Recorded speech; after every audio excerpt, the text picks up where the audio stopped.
This is the Shannon Mincey Show on CNEagles.com. I'm the voice of the Eagles, Adam Cavalier, alongside the head coach of Carson-Newman's volleyball team, Shannon Mincey. Coach Mincey, first off, congrats. A solid sweep last time out Tuesday night over Lees-McRae in non-conference action. What's the biggest difference that you noticed from a couple of conference losses last week to really a dominating victory over the Bobcats Tuesday night? Adam, I felt like last night it was nice to get that monkey off our back. We felt like we were on a little bit of a losing skid there, and I talked with the girls in the locker room about how pleased I was, but also brought to their attention some things that we still need to focus on. Just because we beat Lees-McRae last night certainly by no means means that's where we are or want to be. So practice today will be geared toward focusing on the things that we didn't make the effort on last night. Although pleased with the win, very nice to have a restful night, especially for my seniors. I know they've been carrying around a big burden, trying to figure out what they can fix. I'm pleased that last night the seniors could rest easy. Was there some pressure taken off because it was a non-conference contest as opposed to being in SAC play, or did that make a difference at all? You know, I'm not real sure about that. Me being not the one in the uniform, I couldn't answer that question. For me personally, I took it just as seriously. I would think my girls did too. It's a region match, and those are just as important as conference matches. Not knowing a lot about the team, not having history and tradition with them was probably more of an effect than it not being a SAC team. You take to the road now for 2.5 weeks, starting Thursday night with the Milligan Buffs. An AIA squad, what do they do well that will pose a challenge for CN? Last year we went into the match very comfortable, and that almost cost us. So I'm hoping this year our returners remember that. Milligan's very scrappy, and Coach Bays does an excellent job teaching them to see the court well. They may not be the dominating hitting team that we're used to playing, but they're going to move the ball, and it's going to be up to our setter to read and open up shots for our hitters. When you think about your setter and Kristen Pickett, she comes off of a solid match, and we'll talk to her a little bit later in the program. 31 assists is a match high for a 3-set match. What's she been doing differently, been doing well over the past couple of frames? Kristen's been someone that I've been working with all season on playing in the moment, not trying to set particular hitters, but reading the game. And I was elated for her last night. I just went up to her immediately after the game and just told her she played amazing. I don't give out compliments all the time unless they're very much earned, and I felt like last night Kristen earned a compliment every single set. She was opening up her hitters, and you could see their excitement in the air. They were up in the air just salivating for that hit, and so I was really excited about that. Well, when you have 3 players that hit for better than 440 for a match, and each of them end up with more than 5 kills, that says something about the way your offense is working. Well, what's the key to continue that momentum with the long road trip? Last night, defense was our key. As much as our hitters were in the spotlight, I tell you, defense is the one that did it for us.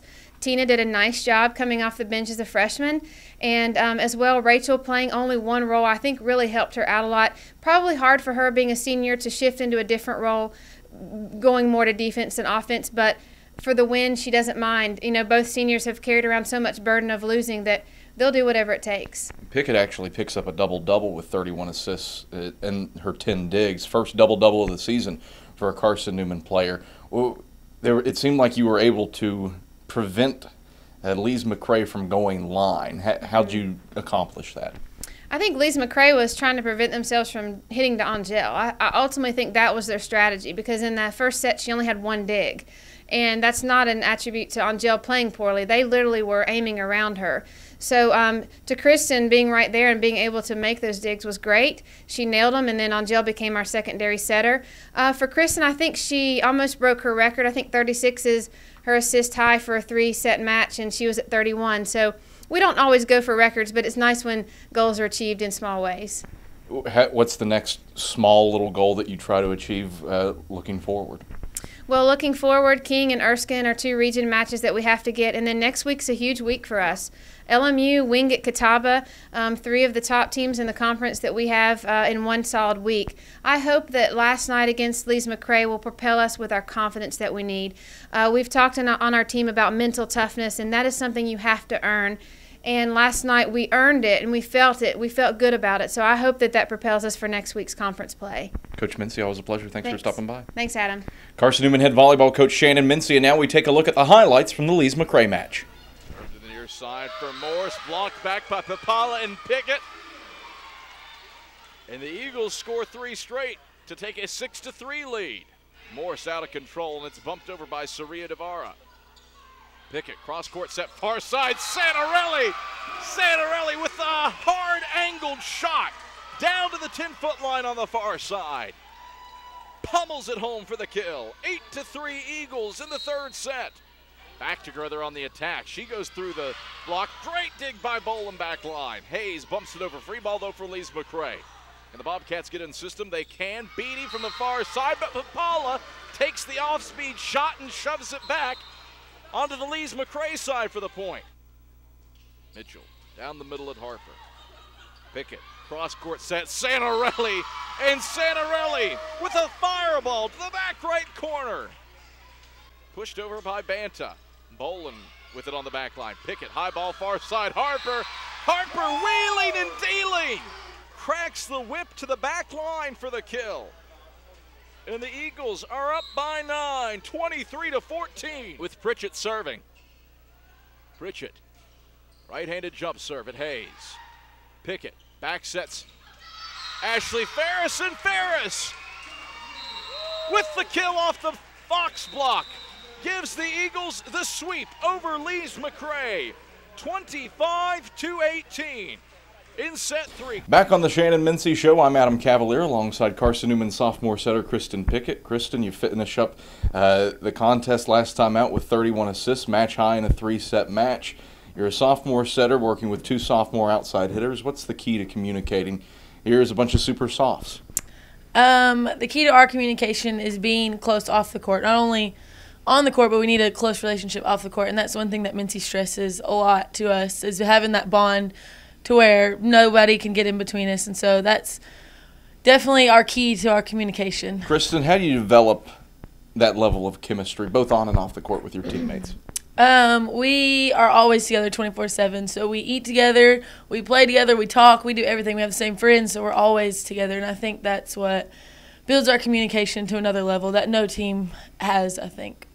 How do you avoid getting sick of one another, though? I mean, you're spending a lot of time, but still, there comes a point. How do you maintain the balance? There's times when obviously we get sick of each other because we're girls, so that's going to happen. But it's fine, though. We talk everything out, and that's the one thing that we don't hold grudges. Like, if we're on the court, we get in a tiff or whatever, we're done right after. And so that's one thing that we stress on our team, is staying together, and talking it out and being there for each other. You pretty much spent the month of September within the friendly confines of Holt Fieldhouse, just a couple road games to play for September. But in October, you're road warriors. We won't see you back at Holt until October 19th. It's 6 games away from Holt. How do you cope with being on the road for 2.5 straight weeks? It's definitely tough because we don't have our fans to back us up, but that's where we absolutely have to pull together as a team and be there for each other and be each other's encouragers and not rely on the fans or rely on our home court. So we have to pull it out of us like we do. What's that say about your team's mentality, though, and your mental toughness? Well, we've definitely been working on mental toughness, so that's going to be a challenge for us, but I definitely think that we can step up to the plate and do it because that's what we've been working on for so long, so it'll build our mental toughness. Kristen, a pleasure. Thanks for stopping by. Thanks, Adam. This is the Shannon Mincey Show. Adam Cavalier, the voice of the Eagles, alongside sophomore outside hitter Rachel Harper. Chattanooga native, and Rachel, a bit of a runaway freight train for you the past few matches, attacking the volleyball at the pins. What's been the key for you, combining with a fellow sophomore and setter Kristen Pickett, to get the offense rolling? Well, it's helped a lot because we came from the same club team. So we've had several years of experience together, and that's helped with our connection quite a bit on the court. So you come off of pretty much a month-long homestay and just one road trip in SAC play to Newberry and Anderson. And now for the next 2.5 weeks, you hit the road for a few non-conference contests and then some crucial conference matches. Mm-hmm. What mentality do you take headed on the road? Well, same mentality as we are here, just focused and trying our best to keep our head in the game and, on the court at all times. So, what's been your favorite part of the past few weeks? I guess just learning new things. We're all connecting differently on the court, I think, better than we have ever before. So hopefully we'll keep building on that and go from here. I asked Kristen about building chemistry. What do you see about creating that link between you and your teammates, both on and off the court? Well, we do a lot of off-the-court things together. Our team, we're all best friends, so that helps on the court. But chemistry-wise, I think that we're flowing really well lately, and I think that we'll improve even more from here on out. Just building that momentum. Does it make a difference that these matches are out of conference for the next few, with Erskine and King over the weekend and Milligan on Thursday, as opposed to conference play? I think so. I think that it'll help us kind of key in on these few games and just try our best to be focused on these and not on the past games. But, I mean, we all just go into it looking for a win. It doesn't matter who we're playing. So. Is it a change of pace, though? It is, obviously, since it's not conference. But I think that it helps us get our focus back. And it'll help us once we start conference matches again to get our focus on those. Rachel, always a pleasure. Thanks for stopping by. Thank you, Adam. Carson-Newman sophomore outside hitter Rachel Harper. I'm the voice of the Eagles, Adam Cavalier, and this has been the Shannon Mincey Show.